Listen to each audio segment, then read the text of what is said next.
Magandang araw po sa inyong lahat mga kababayan at eto nga mga review natin na finish ka na, ping, nako, nalo ko na, bendalo, nag-traidor na. Aba, yan po mga kababayan ang ating alamin at bibigyan ng reaksyon sa video ito. Pero bago po natin simulan yan, palike naman po ng video ito, malaking tulong po yan. Maraming salamat po at eto na nga mga kababayan, simulan na po natin to. Ito po kasi si Senator Ping Lacson, mga kababayan.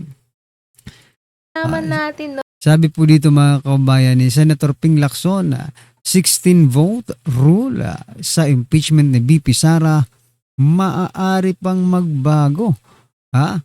Sa kabila ito ng babala ni Senate Impeachment Court Spokesattorney Rejay Tungol na dangerous or mapanganib ang pagbabago ng 16-vote conviction threshold sa gitna ng paglilitis. Git ni Lacson na maaari pa rin questionin o baguhin ang naunang ruling. Ayan mga kababayan, talagang grabe, no? Hanggang sa impeachment, bendalo ang ginagawa ninyo, no? Kung wala sa konstitusyon, bakit kailangan baguhin mga kababayan? Ba?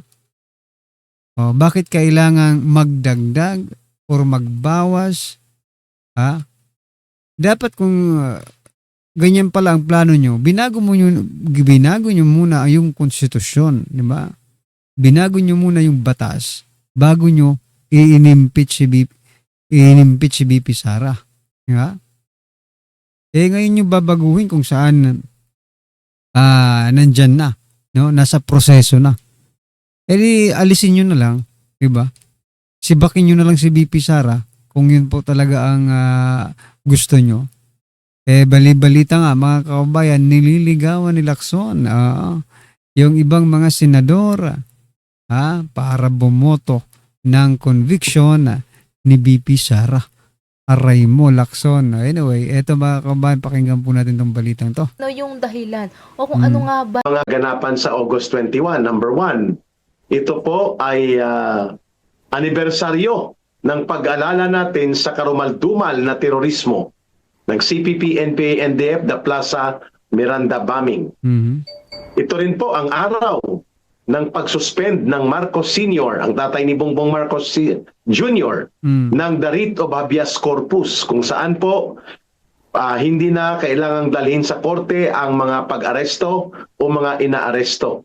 Noon, August 21 din ma'am ang pag-suspend nito. And of course, ang medyo malapit-lapit sa modernong panahon, yung 1983 August 21 na pag-assassinate kay dating Senador Ninoy Aquino. Napilit po kino-cosplay, ginagaya-gaya ni Bam Aquino, pero ang layo ng agwat sa paninindigan pa lang, ang layo mga kababayan. Ma'am Lorraine, dito muna tayo magsimula sa mga kaganapan na ating gustong maimulat muli ang mga pagbaybay sa kasaysayan na ito sa ating mga kababayan August 21. Go ahead, Ma'am Lorraine. Yung tungkol kay Ninoy ba ito? Tinatanong mo? Pili ka ma'am kung saan ang gusto mong alalahanin, din sasamahan kita sa talakayan mo. Very interesting sa akin yung kay kasi 'di ba history is written by the victors, sabi 'di ba? So nag-shift una hero si Ninoy, tapos mamaya hindi na siya hero, tapos ngayon so parang I'm trying to get a fair understanding of Ninoy Aquino, no. I don't think it's like before with me na parang hero. She was human, but you cannot take away from him yung fact na nilabanan niya si Ferdinand Marcos Sr. At inialay niya ang buhay niya. Sinasabi ng iba, meron siyang political ambitions, gusto niya maging president, blah blah blah, 'di ba? That could be true, 'di ba? No, but be that as it may, humarap siya at lumaban siya for about 7.5 years. He was imprisoned by Marcos, no, Senator Hinon, no. And bakit siya prineso? Kasi lumalaban siya eh. Nagsasabi siya kung ano yung katotohanan at minimension niya yung pangalan ni Ferdinand Marcos Sr. at harapan at sinasabi niya yung pagnanakaw no? Isa siyang totoong senador, hindi katulad nila Bam Aquino, no, nila Kiko Pangilinan, Risa ni itong si Chel Hontiveros. Jokno, na nakikisaw-saw lang sila na nakakahiya kasi mga Marcos senators na kayo, 'di ba? So mga taga-takip kayo, hindi nyo ito si Bam kasi hindi man lang niya mapantayan kahit konti yung tapang ng kanyang uncle. O yan ang sabi ni Bam Aquino, ang Itong kanyang statement tapang niya ngayong araw na ito, ma'am, no, ni Senador Bam Aquino, ang kanyang tapang at pagmamahal sa bayan ay patuloy na paalala na karapat-dapat mahalin at paglaban ang Pilipinas. Really? Kung karapat-dapat na ipaglaban ang Pilipinas, di dapat manindigan ka Correct. sa korupsyon, laban sa korupsyon at pandarambong ni Marcos at ni Romualdez. Bakit tahimik ka? At bakit si Sara Duterte ang pinupunterian ninyo? Correct. Siya ba ang nagnanakaw? Siya ba ang nandambong? Siya ba ang pasimuno ng flood control? No, nakakahiya, no? Kung buhay pa ito si Ninoy Aquino at ganito at inabot pa niya itong kabulastugan ni Bam Aquino, malamang po ay nahataw ng 2x2 ni Ninoy Aquino itong si Bam Aquino sa pagkabulastog ng kanyang mga pahayag na ito. Gimikiro. Huwag mo kaming gimikan, Bam Aquino. Pag gimik ka pa Ninoy Aquino. parang you can see na by the quote that he chose that he's all words and that he's a hypocrite, no? Hindi niya naiintindihan yun. He just wants to sound good, no? To ride on to the coattails of Ninoy Aquino. Pero ni pangalan ni Bongbong Marcos hindi mo masabi, Bam Aquino. Ano yung sige paalala mo nga, ikaw dapat kailangan mo alalahanin ang nakarapat dapat mahalin at ipaglaban ang Pilipinas. Kinakausap mo sarili mo dyan, Bam, kasi ikaw Marcos senator ka na pinagtatakpan mo si Bongbong Marcos na itong uncle mo, kinalaban niya ang mga Marcos, ba? Pero ikaw yan dahil sa pagmamahal niya at ipinaglaban niya ang Pilipinas, pero ikaw ipinagkakanulo mo na lang kami dito sa mandarambong na ito, pinagtatakpan mo. You are a Marcos senator, nakakahiya, Right. 'di ba? So you're all about words, big words, 'di ba? At malinaw Bam Aquino, his political career ay ginagaya niya si Ninoy Aquino sa pananamit. Yung consequences, hindi niya alam yung deception, yung level of deception ng mga ito. At hindi niya nakita na yung what we have now, 'di ba? Because hindsight is 2020. Malinaw ang tingin natin pag tayo ay nandito na kasi nakita natin yung past. Pero siya hindi, no? At saka sa kanya na of course it's true that he was ambitious, that he wanted to be president. But it's also true na nakita niya ang kasamaan ni Ferdinand Marcos Sr. na isa. Yun naman kompleto talaga yung kwento ng hayop na yan. Talagang diktador, magnanakaw, talagang plunderer, human rights abuser, 'di ba? Etc. Si Ferdinand Marcos Sr. Nilabanan ni Ninoy Aquino yan, and that thing you cannot take away from him, di ba? That's correct. Cannot take At away. totoo yun. Kung for example lang mga kababayan, no, may ambisyon pala si Noynoy or si Ninoy, mga kababayan. Tapos sinasabi nila ginagaya ni Bam Aquino, no? So, pero kakaiba kasi si Bam no? Imbis na labanan, gayahin niya talaga yung uncle niya. Diba? Labanan din niya ngayon. Kahit maging kapalit pa ng buhay niya. Di ba? Parang medyo babalik tayo sa nakaraan. Pero hindi no? Bam Aquino is considered as a BBM senator, no? A Marcos senator, mga kababayan. That's why, no? Mahirap Mahirap maniwala dito kay Bam. Di ba? Maganda sana kung lalabanan niya with all. His resources, with all. Kahit buhay niya ang kapalit. Gaya ng ginawa ng uncle niya. Kahit sa tingin natin ay hindi hero si Ninoy, pero kung gagawin niya ni Bam, no? Hahanga tayo. At posible pang maging presidente siya. For example lang, pwede siya maging presidente. Matupad niya yung pangarap ng uncle niya. For the second time around. At siya naman ang gagawa nun, mga kababayan. Diba? Ipakita niya sa taong bayan na talagang, pero malabo na. Malabo na yung mangyari, mga kababayan, sapagkat 2 years na lang ay babatchin na, no? Si Marcos. Kaya kung yan pala ang plano ni Bam, dapat nung una pa lang. Diba? Pero trahidor nga trinahidor niya yung uncle niya, mga kababayan.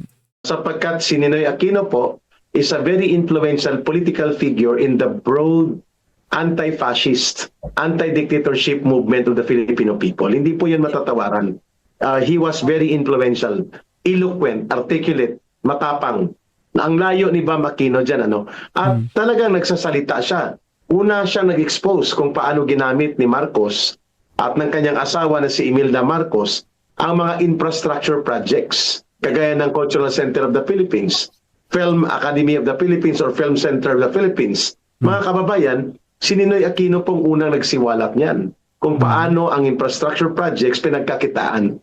Similarly, yan din po ang ginawa ni Bongbong Marcos Jr. Subalit, itong nagkukunwaring Ninoy Aquino sa modernong panahon na si Bam Aquino ang layo. Ang paninindigan niya, tagapagtaguyod at tagapagtanggol ng mga magnanakaw. Tagapagsuporta ng mandarambong, tamimi at tahimik tikom ang bibig sa pagpuna at pagpaninindigan upang sawatain ang mga panluloko at mga pagnanakaw na ginagawa ng administrasyon ni Marcos ang malala na kinabang pa. Mga kababayan, he was a beneficiary of a Marcos support during the elections in 2025, mga kababayan. Kasama po sila Ping Lacson dyan. At siyempre sila Kiko Pangilinan, mga kababayan. Kaya I agree to the point of Ma'am Lorin na itong si Bam Aquino ang dapat magpaalala sa sarili niya.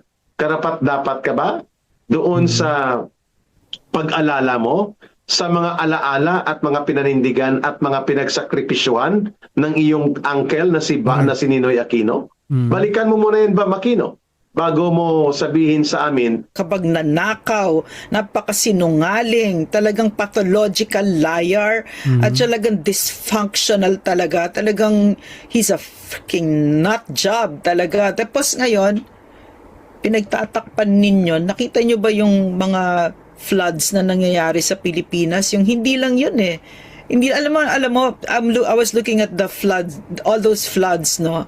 I was thinking people are gonna get sick. Mga bata magkakasakit, mga matatanda magkakasakit. Sigurado yan, Ma'am Lorin. Ibig sabihin nun, walang healthcare dahil ninakaw ni Bongbong Marcos, 'di ba? Ninakaw niya yung PhilHealth natin, sila ni Ralph Recto, 'di ba? Mga buwakang demonyo yung mga yan, 'di ba? So, anong ibig sabihin? Pero kaya hindi natin pwedeng patawarin at hindi natin pwedeng gawing maliit itong pagtatraidor at yung ginagawa nilang Bam Aquino na yan na may pagganyan-ganyan pa, kasi kasama sila sa pagtatakip kay Bongbong Marcos na isang mandarambong, isang kriminal yung hayop na yan. Yan sila Chel Jokno. Tingnan mo naman. Look what Chel Jokno said. Ninoy taught us that the Filipino is worth dying for. This is the reminder that we are one Filipino family bound by duty to serve and uplift one another. Really? Really? Really? The Filipino daw is worth dying for. Then Chel, we're not even asking you to die for. We're not even asking you to die for us. Correct. But take our side. Take the side of the Filipino people. Grow a pair of balls, Chel. Sabihin mo na si Bongbong Marcos ang pinakamalaking mandarambong, pero hindi. Ang Kung dinahin nyo para maniwala ang taong bayan sa inyo. Alam natin kung anong history ni Ninoy Aquino. That's why you cannot lie, no? In front of our face, mga karabin natin. Kasi alam natin kung anong history. Lumaban ang taong yan. Sa Marcos, lumaban, pinagpalit ang kanyang buhay para sa kanyang prinsipyo, mga kabayan. Pero kayo, anong ginagawa nyo? Diba? O Bam Aquino, Chel Jokno, anong ginagawa nyo? Mas kumakampi pa kayo. Ngayon, diba? Kahit okay sana diba? Ganda sana. Okay sana kung hindi katulad ng ama yung ginagawa niya. Panggigipit, pagnanakaw, diba? At kung ano-ano pang kalokohan. Okay? Okay sana yun kung hindi ganun. Okay, kumampi kayo sa Marcos dahil ba okay naman diba? Mabuti naman yung ginagawa niya. But the problem is ganun same. Mas sabi nga ng mga matatanda, mas malala pa. ang ginagawa ni Junior kaysa po sa ginawa ng kanyang ama. Tapos ganyan pa rin ang mga statement ninyo. Nakakahiya kayo. Okay sana kung ganyan yung statement ninyo tapos lumalaban ka talaga kayo sa Marcos administration. Kaso hindi eh. Pinagtatanggol nyo pa. Paano kami maniniwala sa inyo? Diba? Mga loko-lokon lang ang maniniwala sa inyo eh. Diba? Ginagawa mo, para kang nakikipaghamunan ng suntukan sa hangin, hindi mo man lang mapangalanan. Para kang isang lasenggo dyan sa barangay na nagsisisigaw na makikipagsuntukan ka. Filipino is worth dying for. Kailangan panagutin. Wala ka namang pinapangalanan. Kasi Yes, wala yeah. kang payag. Hindi Correct. ka katulad ng tatay mo, palitan mo yung apelyido mo dahil binibigyan mo ng kahihiyan ang tatay mo. Yan. Kung si Bam Aquino ay Kahit hindi sila, for example lang yung kahapon, mga kababayan, no, yung pinakita ko yung isang pare, di ba? Nakasutana siya tapos nasa likod, impeach Sara. Di ba?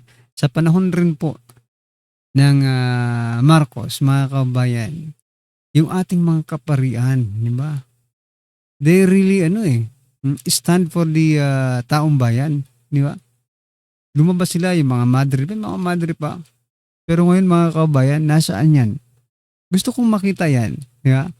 Gusto kong makita yan kasi sila mismo ang tumindig nung panahon ni Marcos Sr. Na ngayon nga ay mas malala pa sinasabi ng karamihan. No? Mas malala pa ang nangyayari ngayon kaysa po sa Marcos Sr. Nasaan kayo? Mga sister, mga madre, mga pare, mga kababayan. Aba, imbis ni si Marcos ang impeach, si Sara ang sinisigaw. Ang tanong, bakit kaya? Kasabay na bang nalimutan ng ating mga kaparian, ng ating kamadrihan, ng mga taong bayan, no? Na nakasaksi noong panahon ni Marcos Sr. yung mga nangyari? Bakit nila agad na nakalimutan yon? Baka may factor, may elements of something, di ba, na pwedeng, kaya eto, dito na kami kay Marcos dahil dito kami magagab. Ganyan siguro no? Yan siguro yung factor or element na hinahanap natin, mga kababayan, di ba? Kung dati, pananakot, talagang todo ang pananakot. Ngayon, hindi na kasi nila magawang manakot sa lahat ganyan na ang uso ngayon, mga kababayan, no? Ay nako. Anyway, ano pong masasabi niyo dyan, mga kababayan? Just comment down below kasi ito pasadahan din po natin. Punta tayo sa Malacanang, mga kababayan. Dito po kay Auntie Claire. Pasok, Auntie Claire. Habang binabanatan niya itong si BP Sara, kunwari lang yung banat niya kay BP Sara, pero sa panagrinero niya, sasabihin itong si Auntie Claire. Hello everyone, welcome back to my YouTube channel, Bata si Atty. Claire Castro. Medyo Ako, gabi ilan na naman? mga Claire, 11:52 na, August 22, 2026. Medyo bilisan ko na lang ng konti, pero gusto ko lang itong talaga matapik, kahapon pa ito dapat Kasi ito si VP Sara, mga Claire, Ayan na. ay nagsusumigaw. Hustisya. Hustisya. Hustisya. Sinapian na. Yan, di ba? Sinapian na naman yung natin, yung Auntie Claire natin, sinapian na naman. Parang kakaiba Di ba? Parang, wow, hustisya talaga. So, parang, alam nyo yun, pag si mga Duterte nagsasalita ng hustisya, di ko alam kung dapat ba akong sumigaw sa kagalakan Yan. o dapat ako sumigaw ng, The heck? Pakauwi naman mag-vlog nito, mga kababayan. Di ba? Napakauwi mo naman mag-vlog, Auntie Claire. Di ba? Okay, di ba? Kasi hustisya she's talking about justice for the victims. You know what? Mga ka-clear. Alam niyo, mga kababayan, si Auntie Claire, more like an artist, no? A comedian, okay? Kaysa maging attorney, di ba? Sa mga action niya, sa mga gesture niya dito sa vlog na ito, no? Parang mas maganda siya comedian, hindi attorney, no? Kasi, pakauwi mo naman. Justice for the victims. Okay? Pakinggan natin Tingnan natin, kasama ba ang EJK dito? Kasi we're talking of justices, no? Justice, no? So let's see. Okay. Okay, let's see. Saan natin ito? Sound. Bakit?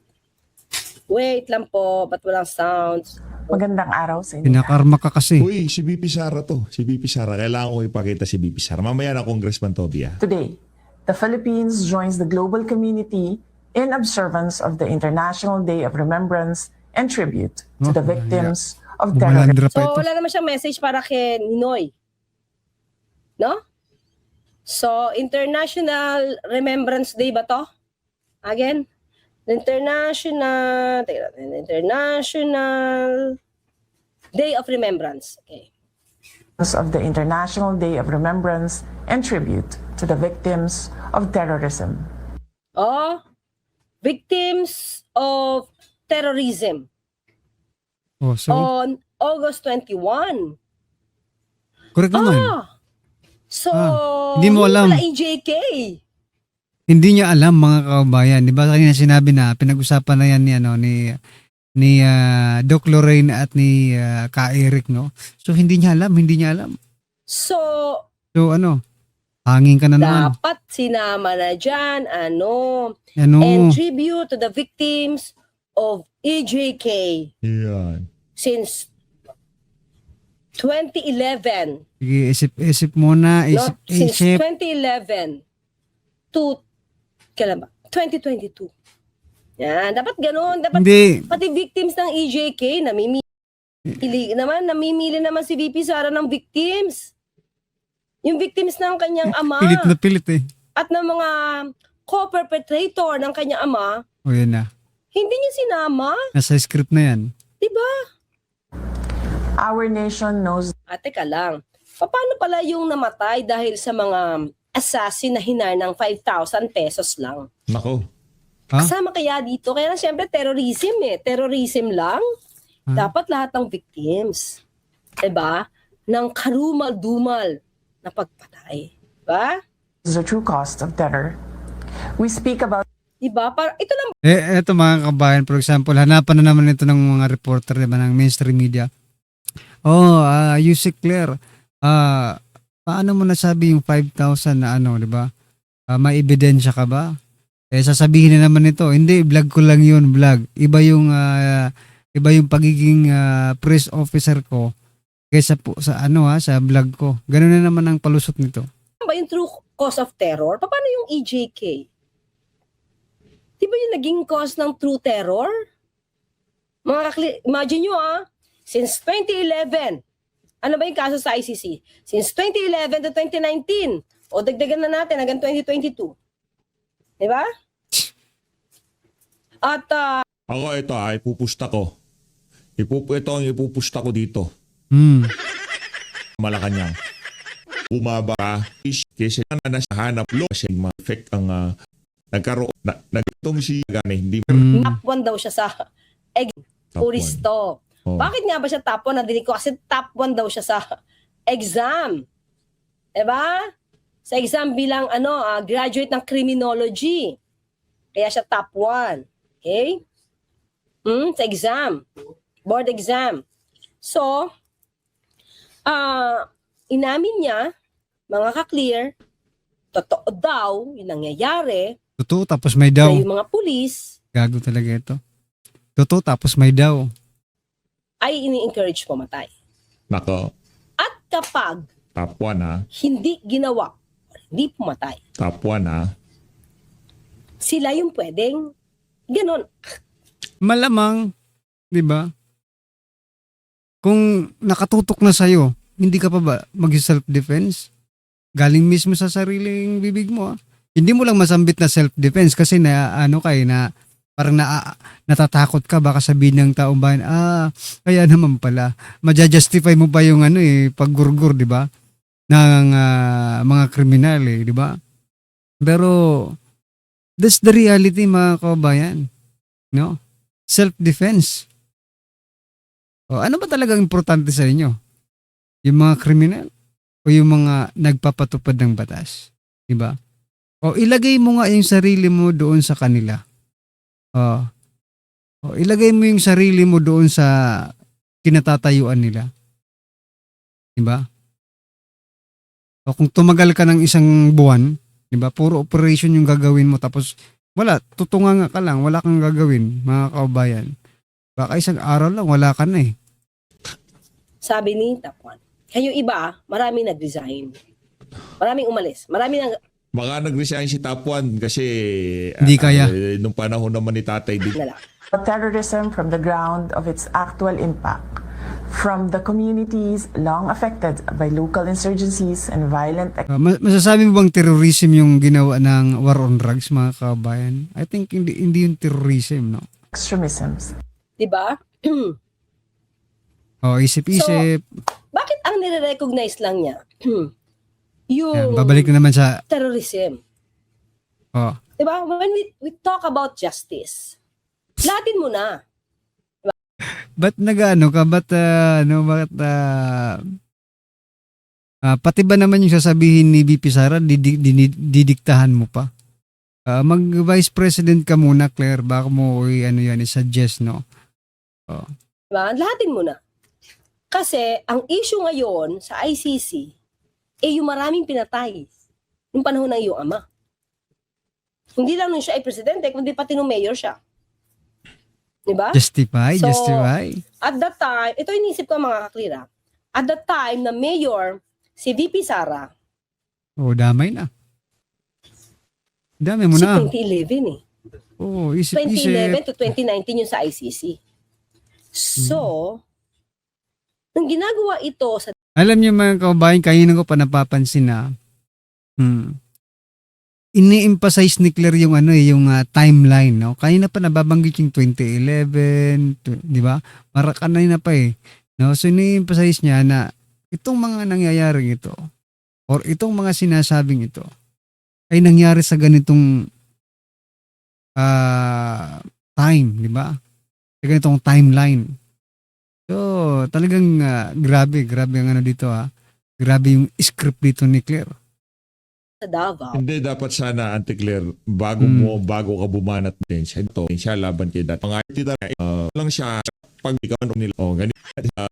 Ayan. Alam kita, Talaga. magawa naman ng Purple lang natin.